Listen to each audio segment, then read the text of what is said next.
अथ श्री एकदन्त शरणागति स्तोत्रम्। देवर्षय ऊचुः सदात्मरूपं सकलादिभूतं मयायिनं सोऽहमचिन्त्य बोधम् अनादिमध्यान्तविहीनमेकं तमेकदन्तं शरणं व्रजामः।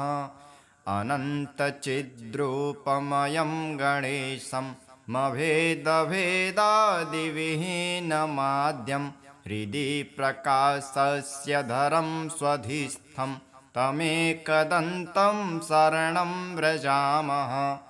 समाधिस्थं हृदि योनिनां यं प्रकाशरूपेण विभातमेतं सदा निरालम्बसमाधिगम्यं तमेकदन्तं शरणं व्रजामः।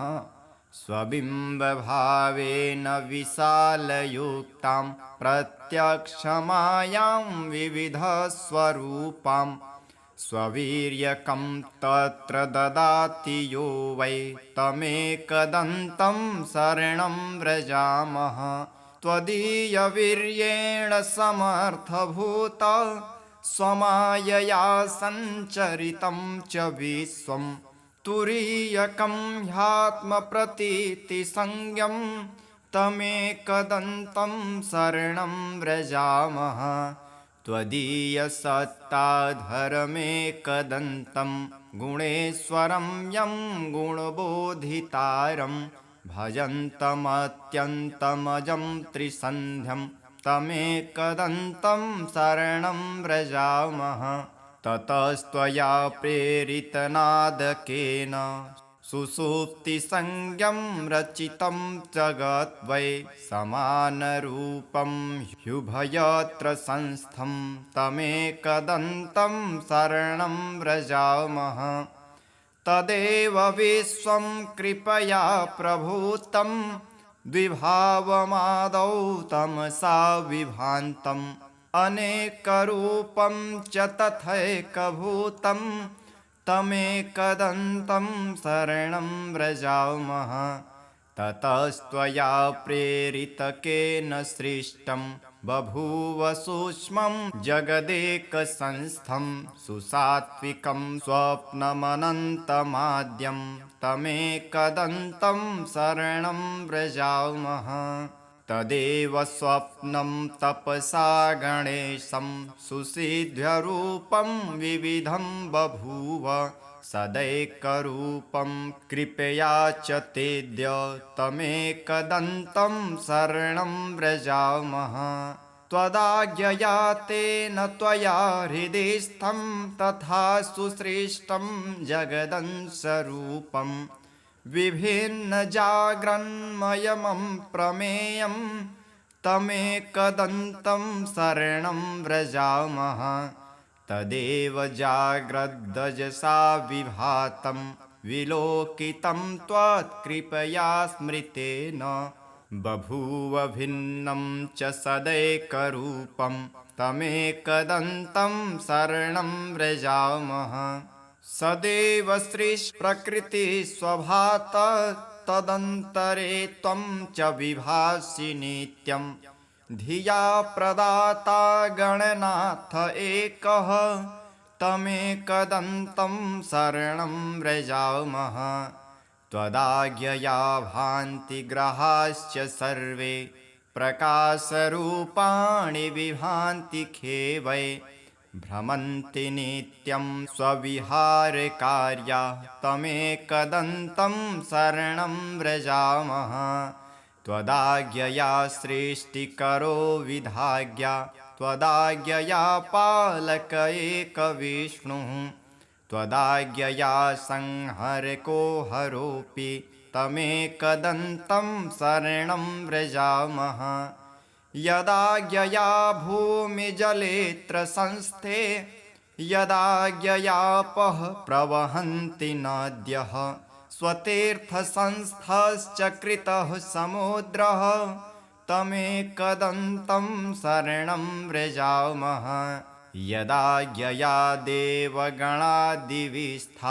ददन्ति वै कर्मफलानि नित्यं यदा यया शैलगणाः स्थिरा वै तमेकदन्तं शरणं व्रजामः यदा यया शेषधराधरो वै यदा यया मोहप्रदश्च कामः यदा यया कालधरोर्यमा च तमेकदन्तं शरणं व्रजामः यदा यया वाति विभाति वायुः यदा ययाग्निर्जठरादिसंस्थः यदा ययेदं सचराचरं च तमेकदन्तं शरणं व्रजामः यदन्तरे संस्थितमेकदन्तं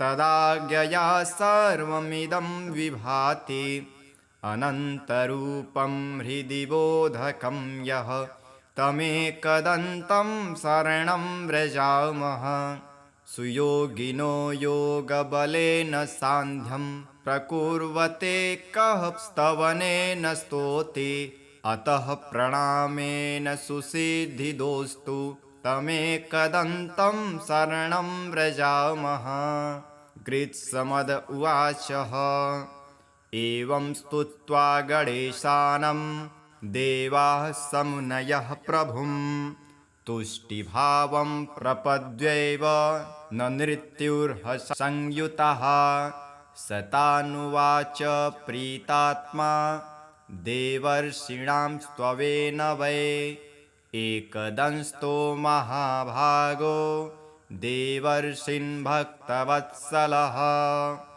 एकदन्त उवाच स्तोत्रेणाहं प्रसन्नोऽस्मि सुराः सर्षिगणाः किल वरदोऽहं वृणुतवो दास्यामि मनसि स्फीतं भवत्कृतं मदीयं यत् स्तोत्रं प्रीतिप्रदं च तत् भविष्यति न सन्देहः सर्वसिद्धिप्रदायकं यं यमिच्छति तं तं वै दास्यामि स्तोत्रपाठतः पुत्रपौत्रादिकं सर्वं कलत्रं धनधान्यकं गजास्वादिकमत्यन्तं राज्यभोगादिकं ध्रुवं भुक्तिं मुक्तिं च योगं वै लभते शान्तिदायकं मारणोच्चाटनादिनि राजबन्धादिकं च यत् पठत्वां शृण्वतां नृणां भवेच्च बन्धहीनता एकविंशतिवारं यः श्लोकानेवैकविंशतीन् पठेच्च हृदि मां स्मृत्वा दिनादित्वेकविंशतिं न तस्य दुर्लभं किञ्चित् त्रिषु लोकेषु वै भवेत् असाध्यं साधयेन्मर्त्यः सर्वत्र विजयी भवेत् नित्यं यः पठति स्तोत्रं ब्रह्मभूतः स वै नरः तस्य दर्शनतः सर्वे देवाः पूता भवन्ति च। अथ श्री गणेशस्तोत्रम्। प्रणम्यं शिरसा देवं गौरीपुत्रं विनायकं भक्तावासं स्मरे नित्यम् आयुष्कामार्थसिद्धये प्रथमं वक्रतुण्डं च एकदन्तं द्वितीयकं तृतीयं कृष्णपिङ्गाक्षं गजवक्त्रं चतुर्थकं लम्बोदरं पञ्चमं च षष्ठं विकटमेव च सप्तमं विघ्नराजेन्द्रं धूम्रवर्णं तथाष्टमं नवमं भालचन्द्रं च दशमं तु विनायकम् एकादशं गणपतिं द्वादशं तु गजाननं द्वादशैतानि नामानि त्रिसन्ध्यं यः पठेन्नर न च विघ्नभयं तस्य सर्वसिद्धिकरं प्रभो विद्यार्थी लभते विद्यां धनार्थी लभते धनं पुत्रार्थी लभते पुत्रान् मोक्षार्थी लभते गतिं जपेत् गणपतिं स्तोत्रं षड्भिस्मार्षः फलं लभेत् संवत्सरेण सिद्धिं च लभते नात्र संशयः अष्टभ्यो ब्राह्मणेभ्यश्च लिखित्वां यः फलं लभेत् तस्य विद्या भवेत् सर्वा गणेशस्य प्रसादतः। अथ श्री शनैश्चरस्तोत्रम् विनियोगः। श्रीगणेशाय नमः।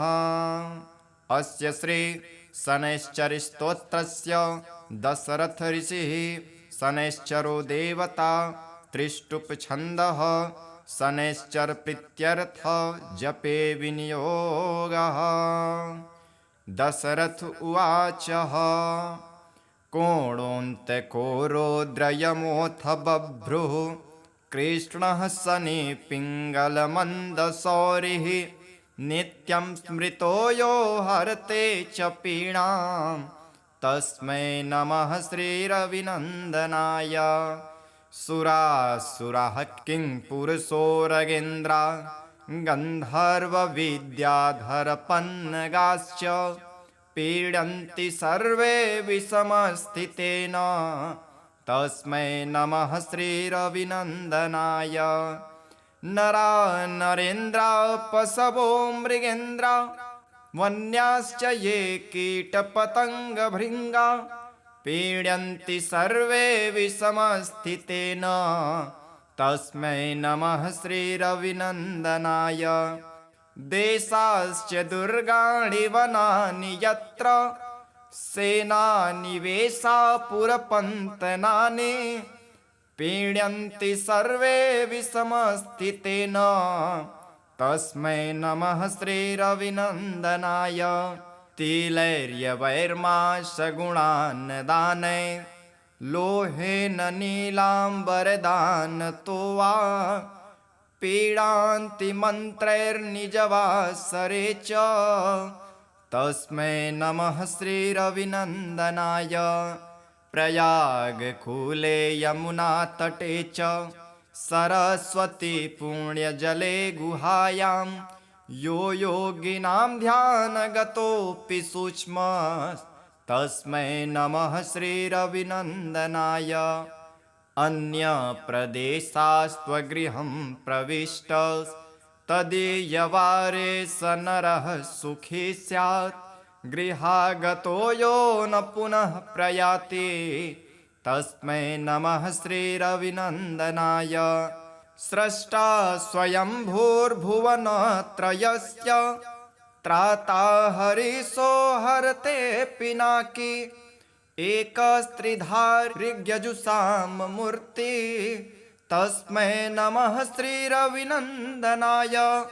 सन्न्यष्टकं यः प्रयतः प्रभाते नित्यं सुपुत्रै पशुबान्धवश्च पठैस्तु सौख्यं भुवि भोगयुक्तः प्राप्नोति निर्वाणपदं तदन्ते।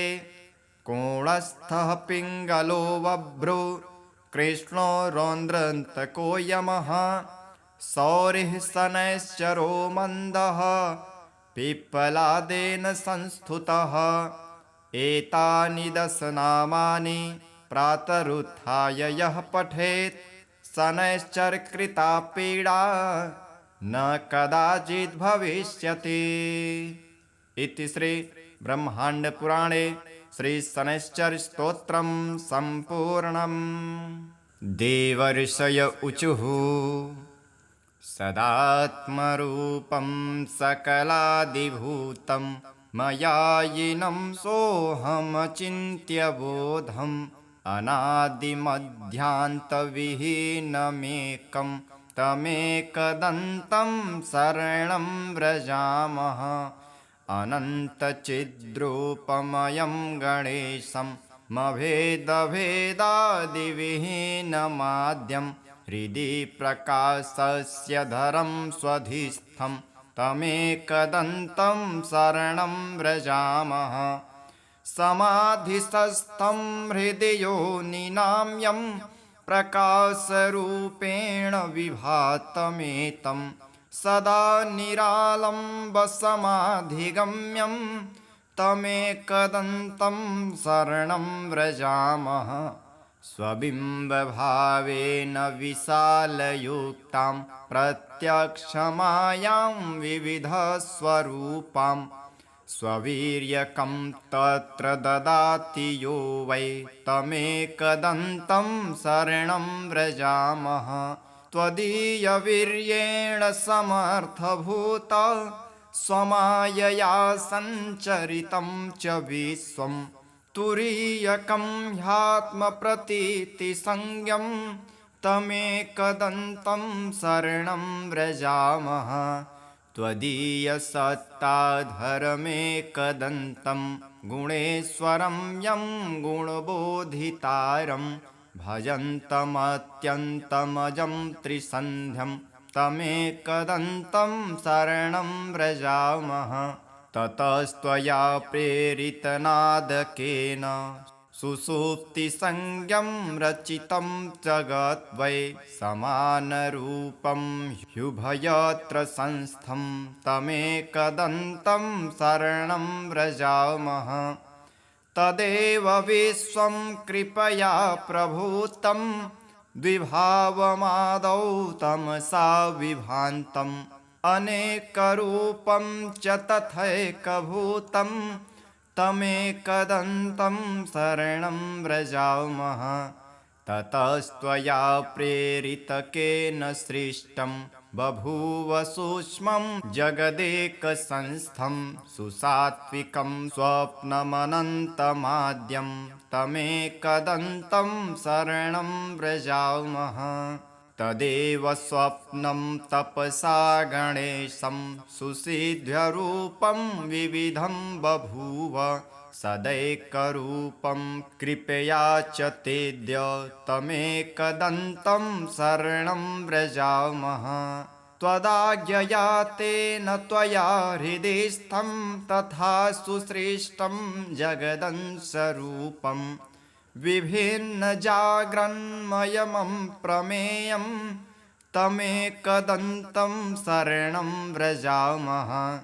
तदेव जाग्रद्दजसा विभातं विलोकितं त्वत्कृपया स्मृतेन बभूव भिन्नं च सदैकरूपं तमेकदन्तं शरणं व्रजामः सदैव सृष्टिप्रकृतिस्वभात तदन्तरे त्वं च विभासि नित्यं धिया प्रदाता गणनाथ एकः तमेकदन्तं शरणं व्रजामः त्वदाज्ञया भान्ति ग्रहाश्च सर्वे प्रकाशरूपाणि विभान्ति खेवै भ्रमन्ति नित्यं स्वविहारकार्या तमेकदन्तं शरणं व्रजामः त्वदाज्ञया सृष्टिकरो विधाज्ञा त्वदाज्ञया पालक एकविष्णुः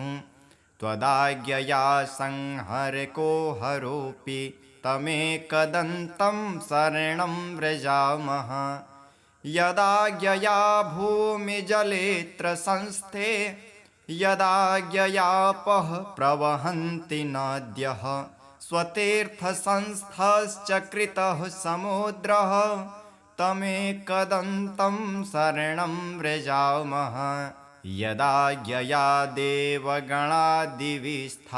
ददन्ति वै कर्मफलानि नित्यं यदाज्ञया शैलगणाः स्थिरा वै तमेकदन्तं शरणं व्रजामः यदाज्ञया शेषधराधरो वै यदाज्ञया मोहप्रदश्च कामः यदाज्ञया कालधरोर्यमा च तमेकदन्तं शरणं व्रजामः यदाज्ञया वाति विभाति वायुः यदाज्ञयाग्निर्जठरादिसंस्थः यदाज्ञयेदं सचराचरं च तमेकदन्तं शरणं व्रजामः यदन्तरे संस्थितमेकदन्तं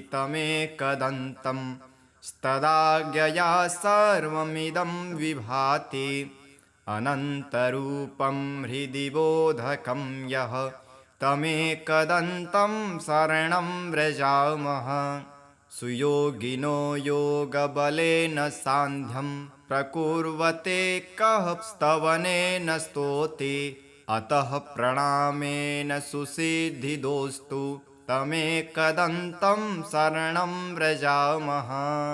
कृत्समद उवाचः एवं स्तुत्वा गणेशानं देवाः समुनयः प्रभुं तुष्टिभावं प्रपद्यैव न नृत्युर्हसंयुतः सतानुवाच प्रीतात्मा देवर्षीणां स्त्ववेन वै एकदंस्तो महाभागो देवर्षीन् भक्तवत्सलः।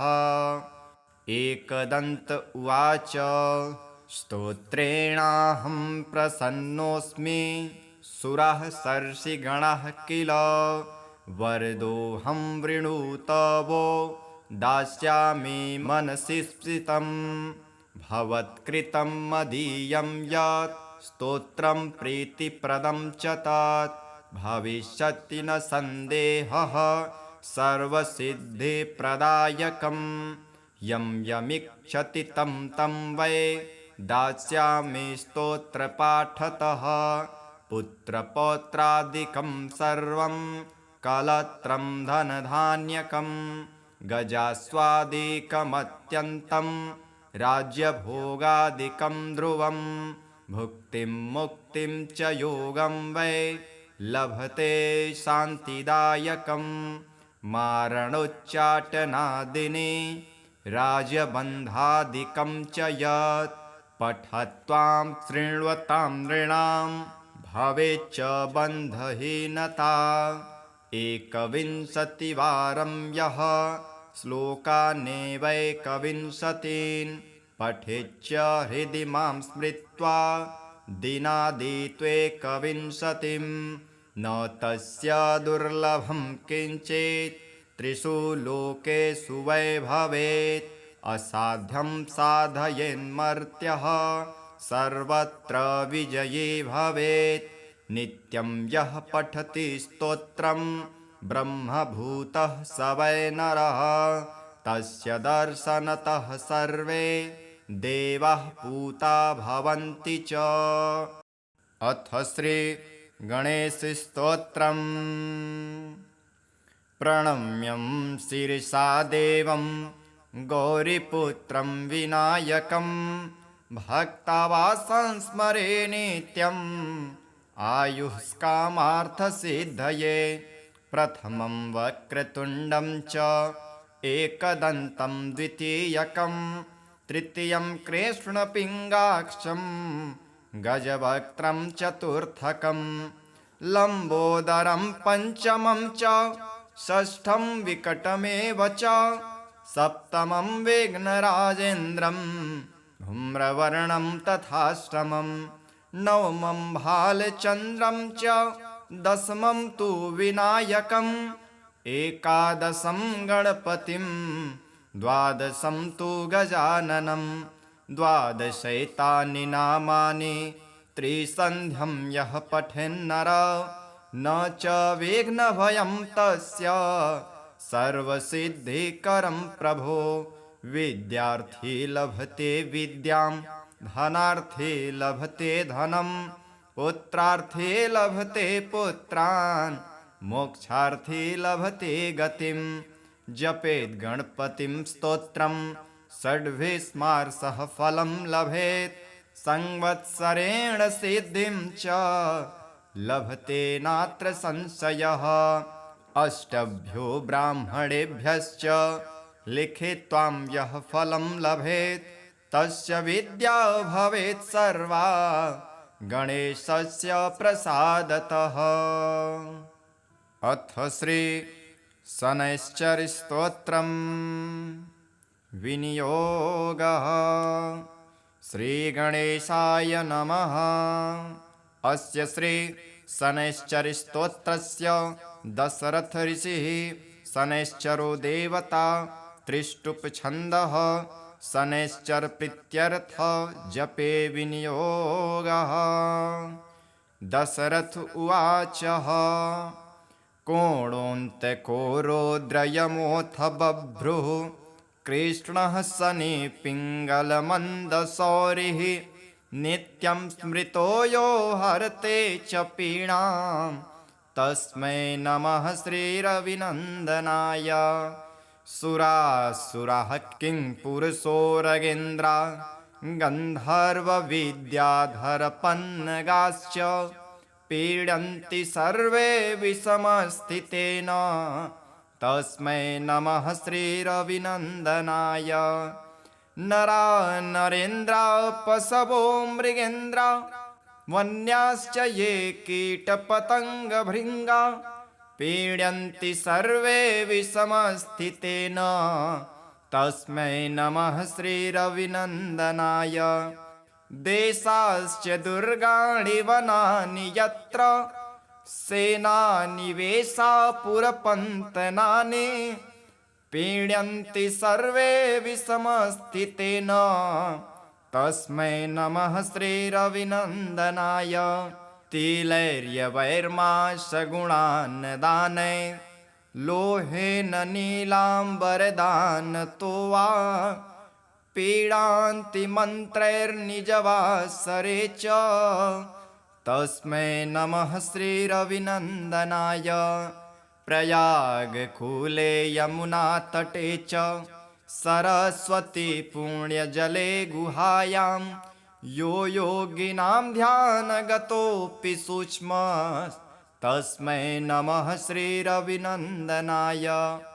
अन्यप्रदेशास्त्वगृहं प्रविष्ट तदीयवारे स नरः सुखी स्यात् गृहागतो यो न पुनः प्रयाति तस्मै नमः श्रीरविनन्दनाय।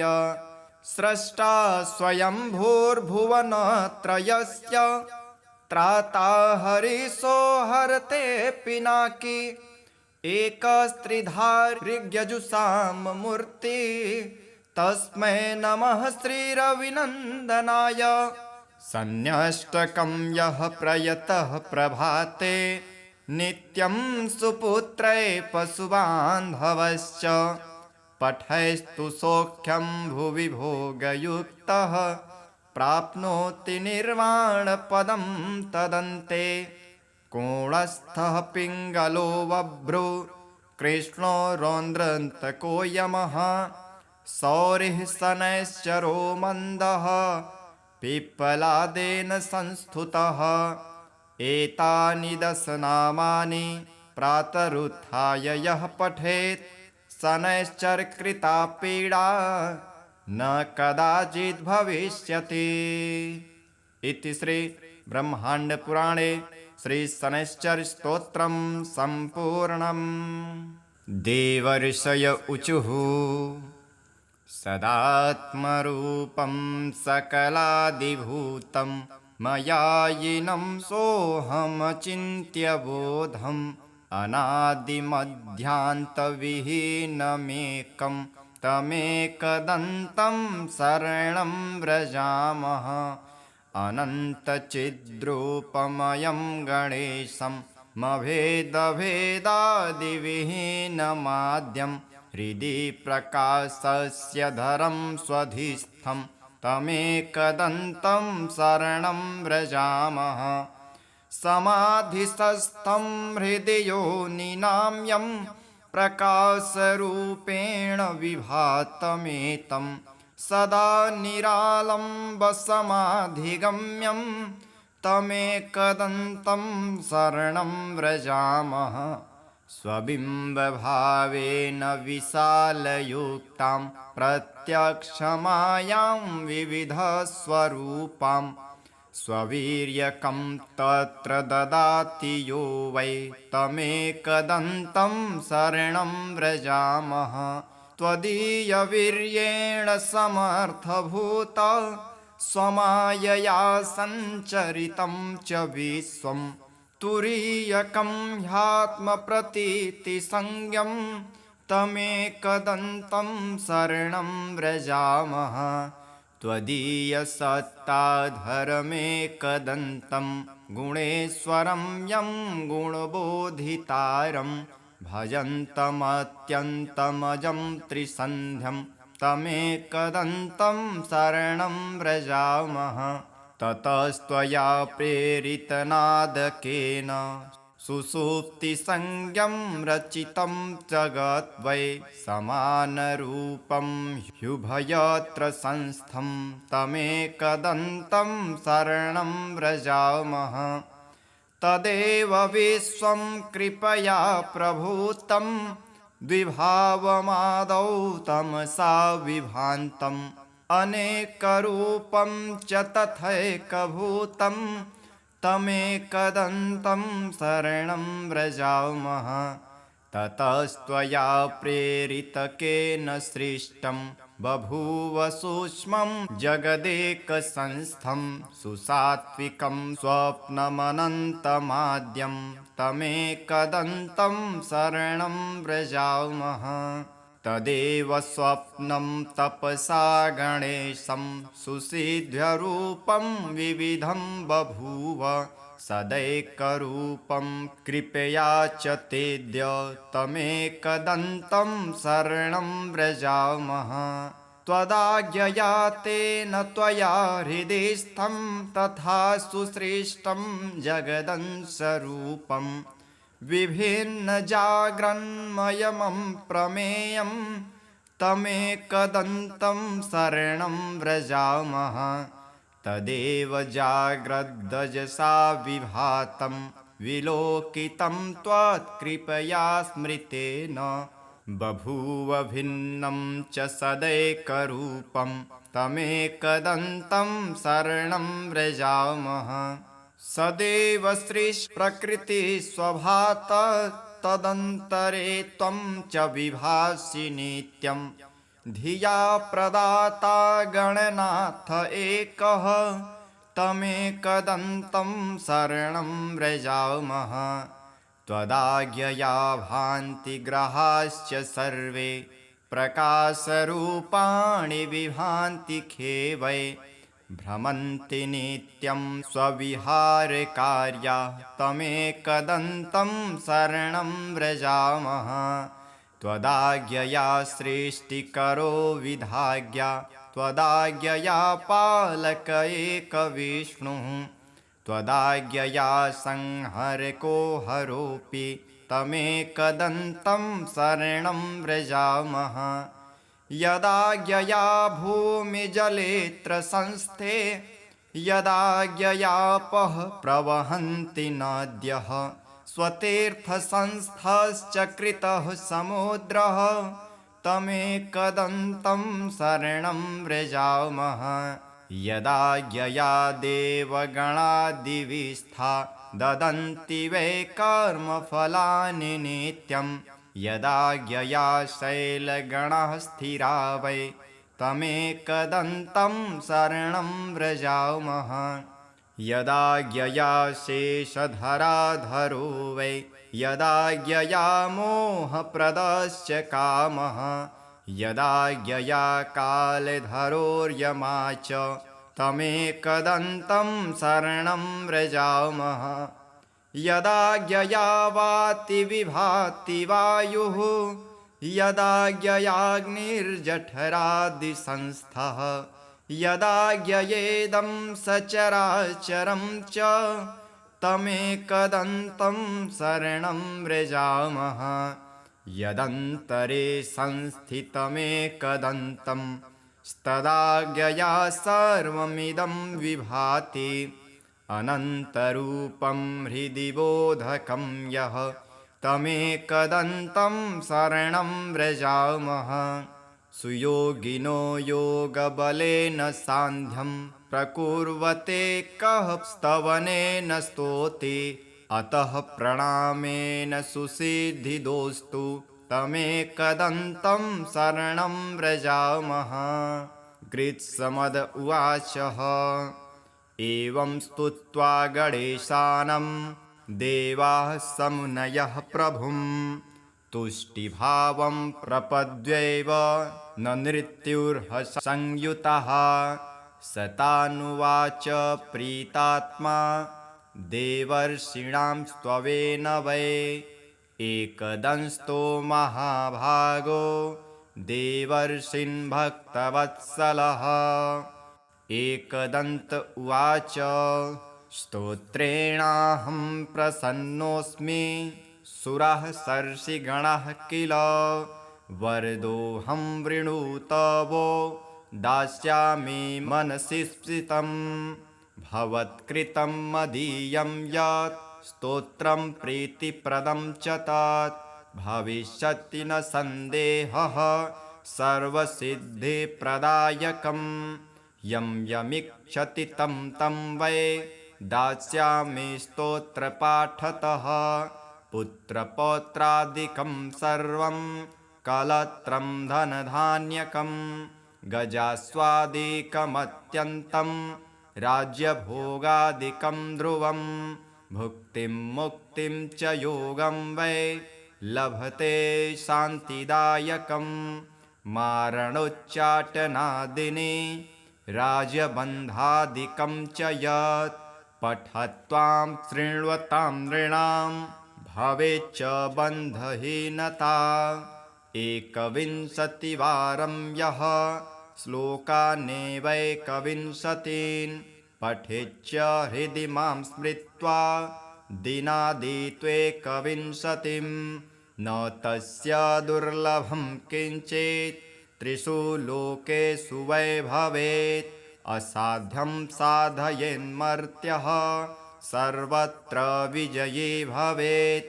नित्यं यः पठति स्तोत्रं ब्रह्मभूतः स वै नरः तस्य दर्शनतः सर्वे देवाः पूता भवन्ति च। अथ श्री गणेशस्तोत्रम्। प्रणम्यं शिरसा देवं गौरीपुत्रं विनायकं भक्तावासं स्मरे नित्यम् आयुष्कामार्थसिद्धये। प्रथमं वक्रतुण्डं च एकदन्तं द्वितीयकं तृतीयं कृष्णपिङ्गाक्षं गजवक्त्रं चतुर्थकं लम्बोदरं पञ्चमं च षष्ठं विकटमेव च सप्तमं विघ्नराजेन्द्रं धूम्रवर्णं तथाष्टमं नवमं भालचन्द्रं च दशमं तु विनायकम् एकादशं गणपतिं द्वादशं तु गजाननं द्वादशैतानि नामानि त्रिसन्ध्यं यः पठेन्नर न च विघ्नभयं तस्य सर्वसिद्धिकरं प्रभो। विद्यार्थी लभते विद्यां धनार्थी लभते धनं पुत्रार्थी लभते पुत्रान् मोक्षार्थी लभते गतिं। जपेत् गणपतिं स्तोत्रं षड्भिस्मार्षः फलं लभेत् संवत्सरेण सिद्धिं च लभते नात्र संशयः।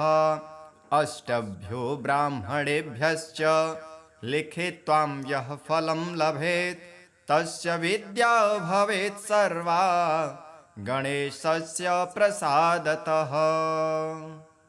अथ श्री शनैश्चरस्तोत्रम्। विनियोगः। श्रीगणेशाय नमः। अस्य श्री शनैश्चरस्तोत्रस्य दशरथ ऋषिः शनैश्चरो देवता त्रिष्टुप्छन्दः शनैश्चर प्रीत्यर्थ जपे विनियोगः। दशरथ उवाचः कोणोऽन्तको रौद्रयमोऽथ बभ्रुः कृष्णः शनि पिङ्गलमन्दशौरिः नित्यं स्मृतो यो हरते च पीडां तस्मै नमः श्रीरविनन्दनाय। सुरासुरः किङ्पुरुषोरगेन्द्रा गन्धर्वविद्याधरपन्नगाश्च पीडन्ति सर्वे विषमस्थितेन तस्मै नमः श्रीरविनन्दनाय। नरा नरेन्द्रा पशवो मृगेन्द्रा वन्याश्च ये कीटपतङ्गभृङ्गा पीड्यन्ति सर्वे विषमस्थितेन तस्मै नमः श्रीरविनन्दनाय। देशाश्च दुर्गाणि वनानि यत्र सेनानिवेशा पुरपन्तनानि पीड्यन्ति सर्वे विषमस्थितेन तस्मै नमः श्रीरविनन्दनाय। तिलैर्यवैर्माशगुणान् दानै लोहेन नीलाम्बरदानतो वा पीडान्ति मन्त्रैर्निजवासरे च तस्मै नमः श्रीरविनन्दनाय।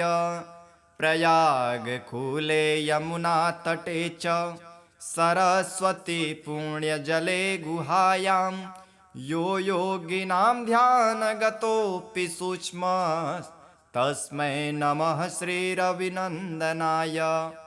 अन्यप्रदेशास्त्वगृहं प्रविष्ट तदीयवारे स नरः सुखी स्यात् गृहागतो यो न पुनः प्रयाति तस्मै नमः श्रीरविनन्दनाय।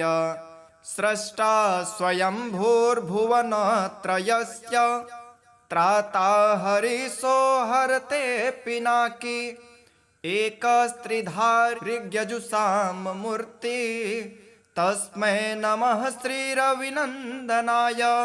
सन्न्यष्टकं यः प्रयतः प्रभाते नित्यं सुपुत्रै पशुबान्धवश्च पठैस्तु सौख्यं भुवि भोगयुक्तः प्राप्नोति निर्वाणपदं तदन्ते।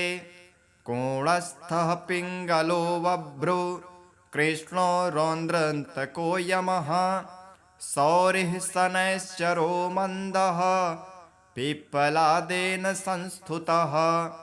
एतानि दशनामानि प्रातरुत्थाय यः पठेत् शनैश्चरकृता पीडा न कदाचित् भविष्यति।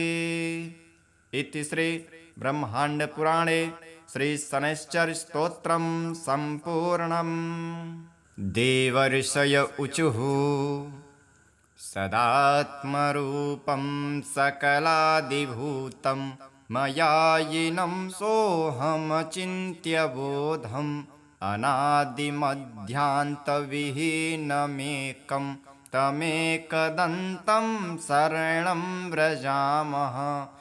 अनन्तचिद्रूपमयं गणेशं मभेदभेदादिविहीनमाद्यं हृदि प्रकाशस्य धरं स्वधिस्थं तमेकदन्तं शरणं व्रजामः।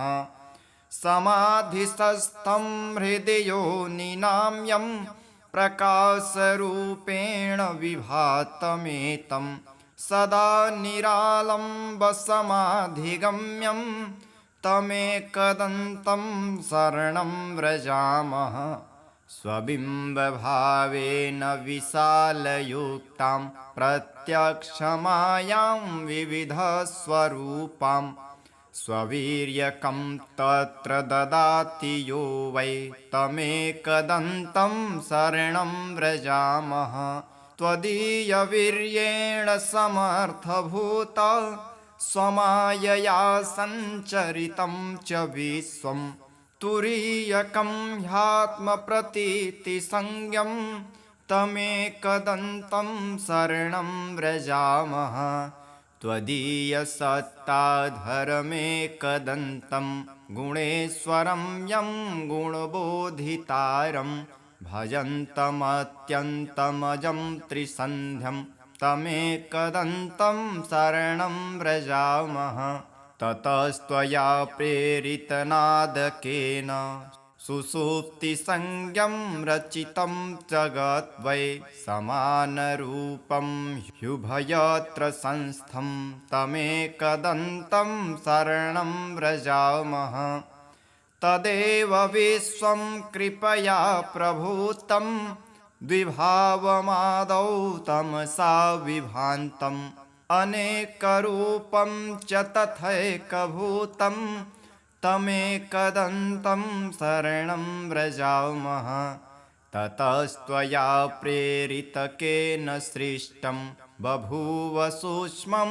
जगदेकसंस्थं सुसात्विकं स्वप्नमनन्तमाद्यं तमेकदन्तं शरणं व्रजामः तदेव स्वप्नं तपसा गणेशं सुसिद्ध्यरूपं विविधं बभूव सदैकरूपं कृपया च तेद्य तमेकदन्तं शरणं व्रजामः त्वदाज्ञया तेन त्वया हृदिस्थं तथा सुसृष्टं जगदंशरूपं विभिन्नजाग्रन्मयमं प्रमेयं तमेकदन्तं शरणं व्रजामः तदेव जाग्रद्दजसा विभातं विलोकितं त्वत्कृपया स्मृतेन बभूव भिन्नं च सदैकरूपं तमेकदन्तं शरणं व्रजामः सदैव सृष्टिप्रकृतिस्वभात तदन्तरे त्वं च विभासि नित्यं धिया प्रदाता गणनाथ एकः तमेकदन्तं शरणं व्रजामः त्वदाज्ञया भान्ति ग्रहाश्च सर्वे प्रकाशरूपाणि विभान्ति खेवै भ्रमन्ति नित्यं स्वविहारकार्या तमेकदन्तं शरणं व्रजामः त्वदाज्ञया सृष्टिकरो विधाज्ञा त्वदाज्ञया पालक एकविष्णुः त्वदाज्ञया संहरको हरोऽपि तमेकदन्तं शरणं व्रजामः यदाज्ञया भूमिजलेऽत्र संस्थे यदाज्ञयापः प्रवहन्ति नद्यः स्वतीर्थसंस्थश्च कृतः समुद्रः तमेकदन्तं शरणं व्रजामः यदाज्ञया देवगणादिविस्था ददन्ति वै कर्मफलानि नित्यं यदाज्ञया शैलगणाः स्थिरा वै तमेकदन्तं शरणं व्रजामः यदाज्ञया शेषधराधरो वै यदाज्ञया मोहप्रदश्च कामः यदाज्ञया कालधरोर्यमा च तमेकदन्तं शरणं व्रजामः यदाज्ञया वाति विभाति वायुः यदाज्ञयाग्निर्जठरादिसंस्थः यदाज्ञयेदं सचराचरं च तमेकदन्तं शरणं व्रजामः यदन्तरे संस्थितमेकदन्तं तदाज्ञया सर्वमिदं विभाति अनन्तरूपं हृदि बोधकं यः तमेकदन्तं शरणं व्रजामः सुयोगिनो योगबलेन सान्ध्यं प्रकुर्वते कः स्तवनेन स्तोति अतः प्रणामेन सुसिद्धिदोस्तु तमेकदन्तं शरणं व्रजामः कृत्समद उवाचः एवं स्तुत्वा गणेशानं देवाः समुनयः प्रभुं तुष्टिभावं प्रपद्यैव न नृत्युर्हसंयुतः सतानुवाच प्रीतात्मा देवर्षीणां स्तवेन वै एकदंस्तो महाभागो देवर्षिन् भक्तवत्सलः। एकदन्त उवाच स्तोत्रेणाहं प्रसन्नोऽस्मि सुराः सर्षिगणाः किल वरदोऽहं वृणुतवो दास्यामि मनसि स्फीतं भवत्कृतं मदीयं यत् स्तोत्रं प्रीतिप्रदं च तत् भविष्यति न सन्देहः सर्वसिद्धिप्रदायकम् यं यमिच्छति तं तं वै दास्यामि स्तोत्रपाठतः पुत्रपौत्रादिकं सर्वं कलत्रं धनधान्यकं गजास्वादिकमत्यन्तं राज्यभोगादिकं ध्रुवं भुक्तिं मुक्तिं च योगं वै लभते शान्तिदायकं मारणोच्चाटनादिनि राजबन्धादिकं च यत् पठत्वां शृण्वतां नृणां भवेच्च बन्धहीनता 21वारं यः श्लोकानेवैकविंशतीन् पठेच्च हृदि मां स्मृत्वा दिनादित्वेकविंशतिं न तस्य दुर्लभं किञ्चित् त्रिषु लोकेषु वै भवेत् असाध्यं साधयेन्मर्त्यः सर्वत्र विजयी भवेत् नित्यं यः पठति स्तोत्रं ब्रह्मभूतः स वै नरः तस्य दर्शनतः सर्वे देवाः पूता भवन्ति च। अथ श्री गणेशस्तोत्रम्। प्रणम्यं शिरसा देवं गौरीपुत्रं विनायकं भक्तावासं स्मरे नित्यम् आयुष्कामार्थसिद्धये प्रथमं वक्रतुण्डं च एकदन्तं द्वितीयकं तृतीयं कृष्णपिङ्गाक्षं गजवक्त्रं चतुर्थकं लम्बोदरं पञ्चमं च षष्ठं विकटमेव च सप्तमं विघ्नराजेन्द्रं धूम्रवर्णं तथाष्टमं नवमं भालचन्द्रं च दशमं तु विनायकम् एकादशं गणपतिं द्वादशं तु गजाननं द्वादशैतानि नामानि त्रिसन्ध्यं यः पठेन्नर न च विघ्नभयं तस्य सर्वसिद्धिकरं प्रभो विद्यार्थी लभते विद्यां धनार्थी लभते धनं पुत्रार्थी लभते पुत्रान् मोक्षार्थी लभते गतिं जपेत् गणपतिं स्तोत्रं षड्भिस्मार्षः फलं लभेत् संवत्सरेण सिद्धिं च लभते नात्र संशयः अष्टभ्यो ब्राह्मणेभ्यश्च लिखित्वां यः फलं लभेत् तस्य विद्या भवेत् सर्वा गणेशस्य प्रसादतः।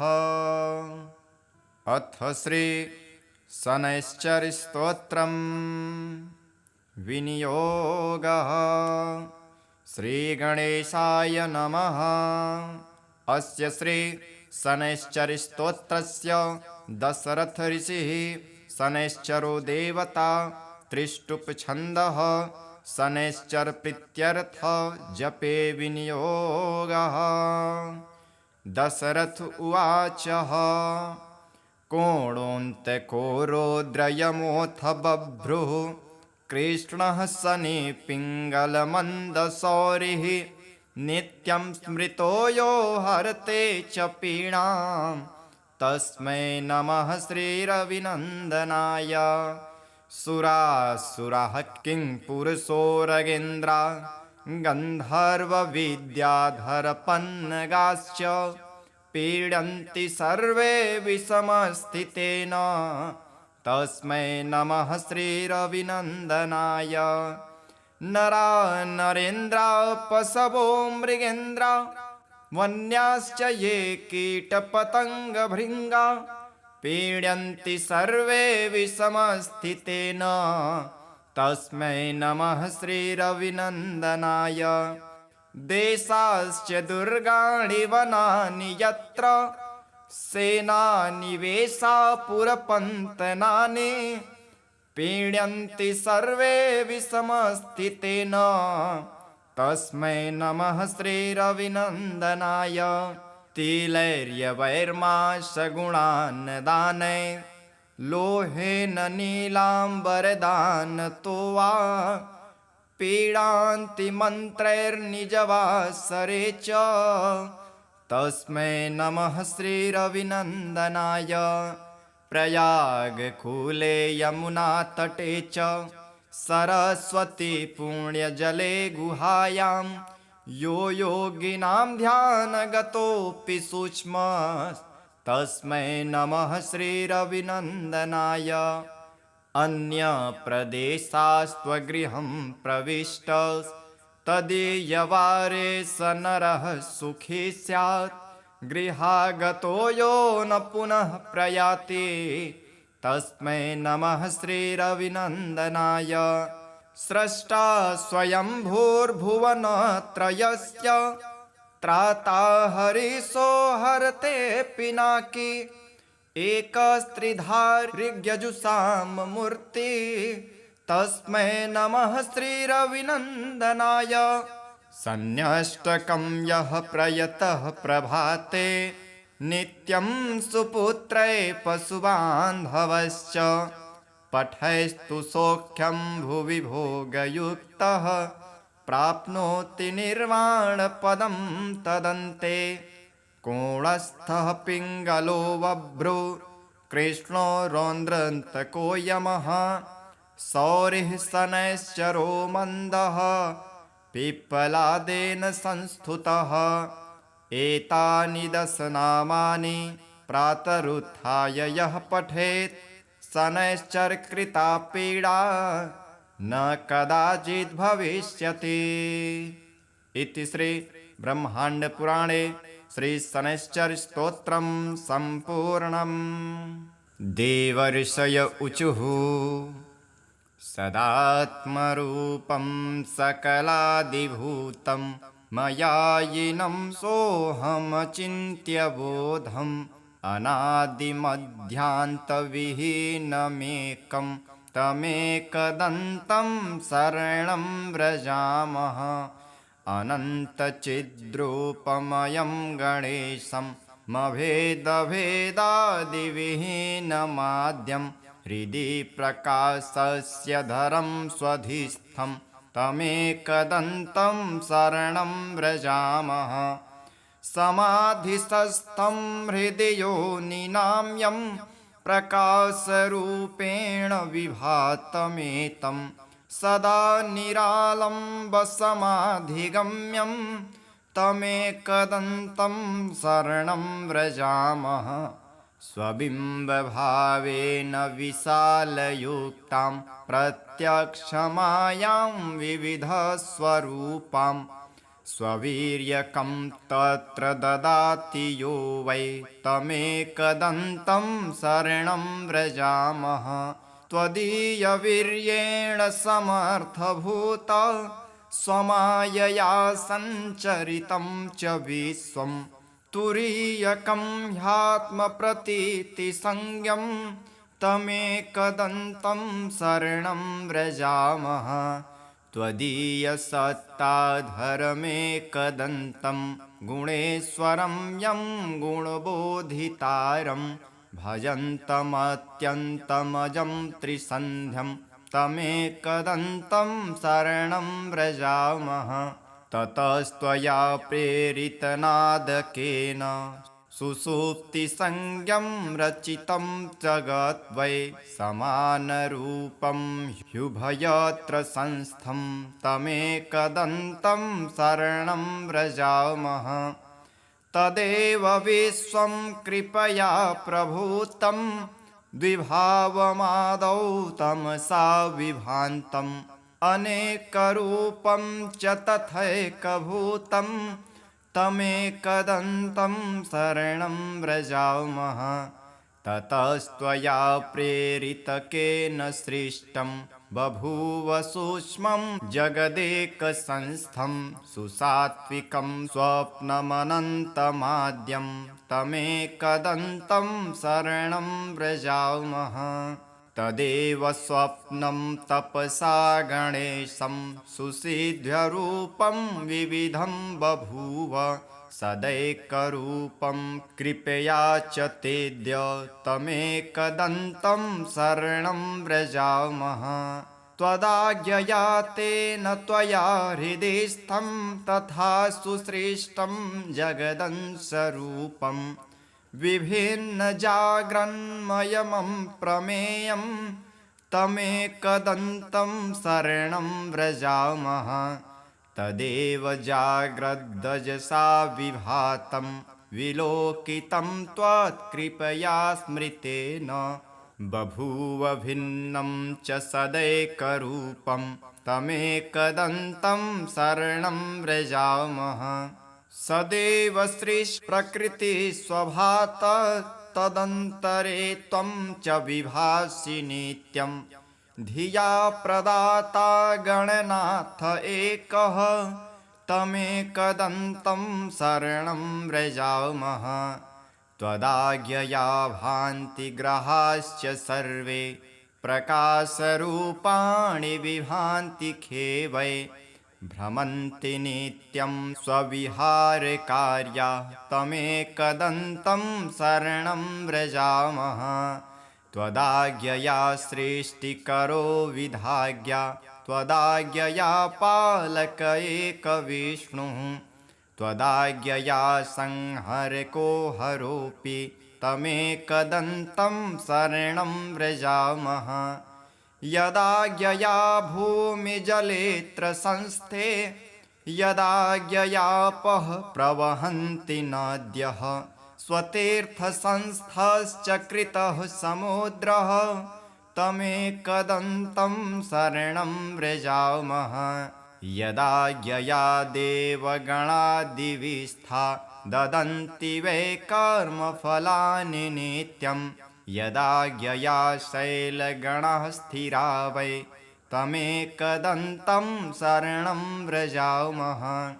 यदाज्ञया शेषधराधरो वै यदाज्ञया मोहप्रदश्च कामः यदाज्ञया कालधरोर्यमा च तमेकदन्तं शरणं व्रजामः। यदाज्ञया वाति विभाति वायुः यदाज्ञयाग्निर्जठरादिसंस्थः यदाज्ञयेदं सचराचरं च तमेकदन्तं शरणं व्रजामः। यदन्तरे संस्थितमेकदन्तं तदाज्ञया सर्वमिदं विभाति अनन्तरूपं हृदि बोधकं यः तमेकदन्तं शरणं व्रजामः। सुयोगिनो योगबलेन सान्ध्यं प्रकुर्वते कः स्तवनेन स्तोति अतः प्रणामेन सुसिद्धिदोस्तु तमेकदन्तं शरणं व्रजामः। कृत्समद उवाचः एवं स्तुत्वा गणेशानं देवाः समुनयः प्रभुं तुष्टिभावं प्रपद्यैव न नृत्युर्हसंयुतः सतानुवाच प्रीतात्मा देवर्षीणां स्त्ववेन वै एकदंस्तो महाभागो देवर्षीन् भक्तवत्सलः। एकदन्त उवाच स्तोत्रेणाहं प्रसन्नोऽस्मि सुराः सर्षिगणाः किल वरदोऽहं वृणुतवो दास्यामि मनसि स्फीतं भवत्कृतं मदीयं यत् स्तोत्रं प्रीतिप्रदं च तत् भविष्यति न सन्देहः सर्वसिद्धिप्रदायकं यं यमिच्छति तं वै दास्यामि स्तोत्रपाठतः पुत्रपौत्रादिकं सर्वं कलत्रं धनधान्यकं गजास्वादिकमत्यन्तं राज्यभोगादिकं ध्रुवं भुक्तिं मुक्तिं च योगं वै लभते शान्तिदायकं मारणोच्चाटनादिनी राजबन्धादिकं च यत् पठत्वां शृण्वतां नृणां भवेच्च बन्धहीनता एकविंशतिवारं यः श्लोकानेवैकविंशतीन् पठेच्च हृदि मां स्मृत्वा दिनादित्वेकविंशतिं न तस्य दुर्लभं किञ्चित् त्रिषु लोकेषु वै भवेत् असाध्यं साधयेन्मर्त्यः सर्वत्र विजयी भवेत् नित्यं यः पठति स्तोत्रं ब्रह्मभूतः स वै नरः तस्य दर्शनतः सर्वे देवाः पूता भवन्ति च। अथ श्री गणेशस्तोत्रम्। प्रणम्यं शिरसा देवं गौरीपुत्रं विनायकं भक्तावासं स्मरे नित्यम् आयुष्कामार्थसिद्धये प्रथमं वक्रतुण्डं च एकदन्तं द्वितीयकं तृतीयं कृष्णपिङ्गाक्षं गजवक्त्रं चतुर्थकं लम्बोदरं पञ्चमं च षष्ठं विकटमेव च सप्तमं विघ्नराजेन्द्रं धूम्रवर्णं तथाष्टमं नवमं भालचन्द्रं च दशमं तु विनायकम् एकादशं गणपतिं द्वादशं तु गजाननं द्वादशैतानि नामानि त्रिसन्ध्यं यः पठेन्नर न च विघ्नभयं तस्य सर्वसिद्धिकरं प्रभो विद्यार्थी लभते विद्यां धनार्थी लभते धनं पुत्रार्थी लभते पुत्रान् मोक्षार्थी लभते गतिं जपेत् गणपतिं स्तोत्रं षड्भिस्मार्षः फलं लभेत् संवत्सरेण सिद्धिं च लभते नात्र संशयः अष्टभ्यो ब्राह्मणेभ्यश्च लिखित्वां यः फलं लभेत् तस्य विद्या भवेत् सर्वा गणेशस्य प्रसादतः। अथ श्री शनैश्चरस्तोत्रम्। विनियोगः। श्रीगणेशाय नमः। अस्य श्री शनैश्चरस्तोत्रस्य दशरथ ऋषिः शनैश्चरो देवता त्रिष्टुप्छन्दः शनैश्चर प्रीत्यर्थ जपे विनियोगः। दशरथ उवाच कोणोऽन्तकोरोद्रयमोऽथ बभ्रुः कृष्णः शनि पिङ्गलमन्दशौरिः नित्यं स्मृतो यो हरते च पीडां तस्मै नमः श्रीरविनन्दनाय। सुरासुरः किङ्पुरुषोरगेन्द्रा गन्धर्वविद्याधरपन्नगाश्च पीडन्ति सर्वे विषमस्थितेन तस्मै नमः श्रीरविनन्दनाय। नरा नरेन्द्रा पशवो मृगेन्द्रा वन्याश्च ये कीटपतङ्गभृङ्गा पीड्यन्ति सर्वे विषमस्थितेन तस्मै नमः श्रीरविनन्दनाय। देशाश्च दुर्गाणि वनानि यत्र सेनानिवेशा पुरपन्तनानि पीड्यन्ति सर्वे विषमस्थितेन तस्मै नमः श्रीरविनन्दनाय।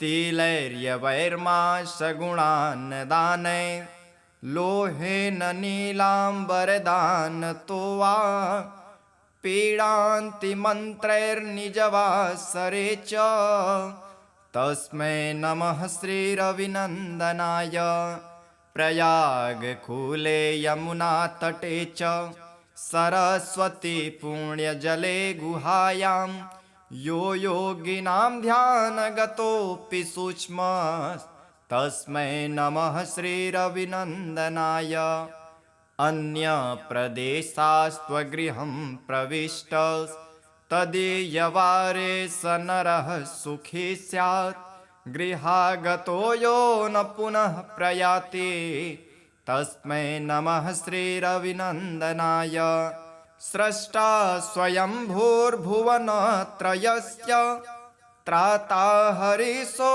हरते पिनाकी एकस्त्रिधारिज्ञजुषां मूर्ति तस्मै नमः श्रीरविनन्दनाय सन्न्यष्टकं यः प्रयतः प्रभाते नित्यं सुपुत्रै पशुबान्धवश्च पठैस्तु सौख्यं भुवि भोगयुक्तः प्राप्नोति निर्वाणपदं तदन्ते कोणस्थः पिङ्गलो बभ्रो कृष्णो रौद्रान्तको यमः सौरिः शनैश्चरो मन्दः पिप्पलादेन संस्तुतः एतानि दशनामानि प्रातरुत्थाय यः पठेत् शनैश्चरकृता पीडा न कदाचित् भविष्यति।